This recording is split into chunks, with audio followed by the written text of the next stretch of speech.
नमस्कार दोस्तों, आज बात करते हैं परिच्छेद 2 की। तो परिच्छेद 2 में कह रहा है कि न्यायिक सक्रियता किन अर्थों में वरदान स्वरूप है। तो सबसे पहले आप न्यायिक सक्रियता आपको पता होना चाहिए कि न्यायिक सक्रियता क्या है।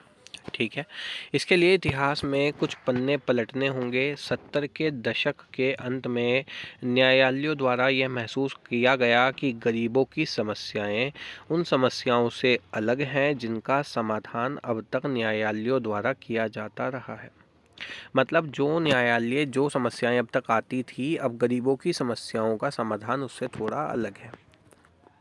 ठीक है, इन समस्याओं को सुलझाने के लिए न्यायालय की कार्यवाही भिन्न तरीके से चलाने की आवश्यकता थी। ठीक है, इसके लिए भिन्न तरह के विधि कौशल की भी ज़रूरत थी। विधि मतलब कानूनी कौशल। ठीक है, तो इस प्रक्रिया के तहत न्यायिक सृजनात्मकता का विकास हुआ। न्यायिक सक्रियता के माध्यम से भारत में मूलभूत अधिकारों और प्राकृतिक न्याय की सीमा का विस्तार किया गया। क्या किया गया? न्यायिक सक्रियता के माध्यम से भारत में मूलभूत अधिकारों, मूलभूत मतलब मौलिक अधिकार, और प्राकृतिक न्याय की सीमा का विस्तार किया गया। इस प्रक्रिया में संविधान के कुछ भागों की नई व्याख्या की गई है।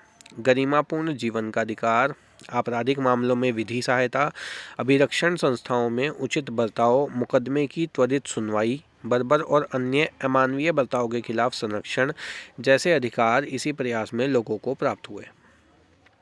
इन सबसे लोगों में न्यायालय के प्रति क्या बना? एक सकारात्मक दृष्टिकोण, और इसके माध्यम से न्यायालय ने अपने नैतिक सत्ता का विस्तार किया तथा एक नई विश्वसनीयता कायम की। बात समझ में आ गई? ये आपने पूरा परिच्छेद पढ़ा फिर से, और इस पे अब क्वेश्चन देखते हैं हम कि परिच्छेद के अनुसार निम्नलिखित कथनों में से कौन सा कथन आपका सत्य है। तो यहाँ पे आपको कहा है कि 70 के दशक के प्रारंभ में न्यायालयों द्वारा गरीबों की समस्याओं को समझा गया। ठीक है, फिर आपसे दूसरा कह रहा है कि गरीबों की समस्याओं को सुलझाने के लिए न्यायालय सदैव तत्पर रहे। और फिर आपसे तीसरा कहा है न्यायिक सक्रियता से लोगों में न्यायालय के प्रति सकारात्मक सोच विकसित हुई। अब मुझे बताओ इसका क्या आंसर हो सकता है।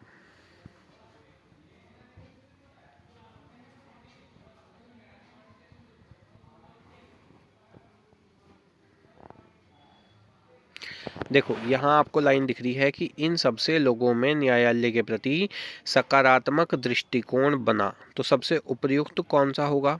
बताओ मुझे कि न्यायिक सक्रियता से लोगों में न्यायालय के प्रति सकारात्मक सोच विकसित हुई। देखो थोड़ा बहुत जो वर्ड्स का हेर फेर है वो तो हो गई। आपको ऐसे बिल्कुल नकल उतार के नहीं देखा कि सकारात्मक दृष्टिकोण ही ऊपर लिखा था और सकारात्मक दृष्टिकोण ही नीचे लिख दिया आपको।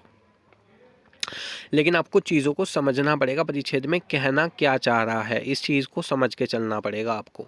तो यहाँ पे क्या हुआ, आपका पहला जो है वो करेक्ट हो गया और यहाँ पे इसकी व्याख्या कर दिया आपने। ठीक है, दूसरा पढ़ते हैं कि परिच्छेद के अनुसार निम्न में से किस अधिकार की प्राप्ति न्यायिक सक्रियता के माध्यम से नहीं हुई। अब इसमें माध्यम से नहीं हुई है तो पहला क्या था? गरिमापूर्ण जीवन का अधिकार, ये तो मेंशन है। अपराधियों को विधिक सहायता, मुकदमे की त्वरित सुनवाई, या फिर तीनों में से कोई नहीं। अब देखो यहाँ पे आ जाओ दोबारा से। यहाँ पे क्या बताया है कि गरिमापूर्ण जीवन का अधिकार पहला ऑप्शन हो गया आपका। अपराधियों को विधिक सहायता, यहाँ क्या कह रहा है? आपराधिक मामलों में विधिक सहायता। देखो दोनों में फ़र्क है। मुकदमे की त्वरित सुनवाई भी है, तो कौन सा ऑप्शन होगा आपका? अपराधियों को विधिक सहायता इज़ द बेस्ट आंसर। समझ में आ गई बात? उपयुक्त परिच्छेद के लिए निम्नलिखित में से सबसे उचित शीर्षक क्या होगा? न्याय और कानून, न्यायिक सक्रियता का उदय, न्याय निर्माण प्रक्रिया, या इनमें से कोई नहीं। यहाँ पे न्याय और कानून की बात तो हो रही है, ठीक है, लेकिन डायरेक्ट नहीं हो रही। यहाँ पे क्या है? न्यायिक सक्रियता की बात हो रही है कि न्यायिक सक्रियता। देखो परिच्छेद का जो स्टार्टिंग है वो कहाँ से हो रहा है कि न्यायिक सक्रियता किन अर्थों में वरदान स्वरूप है।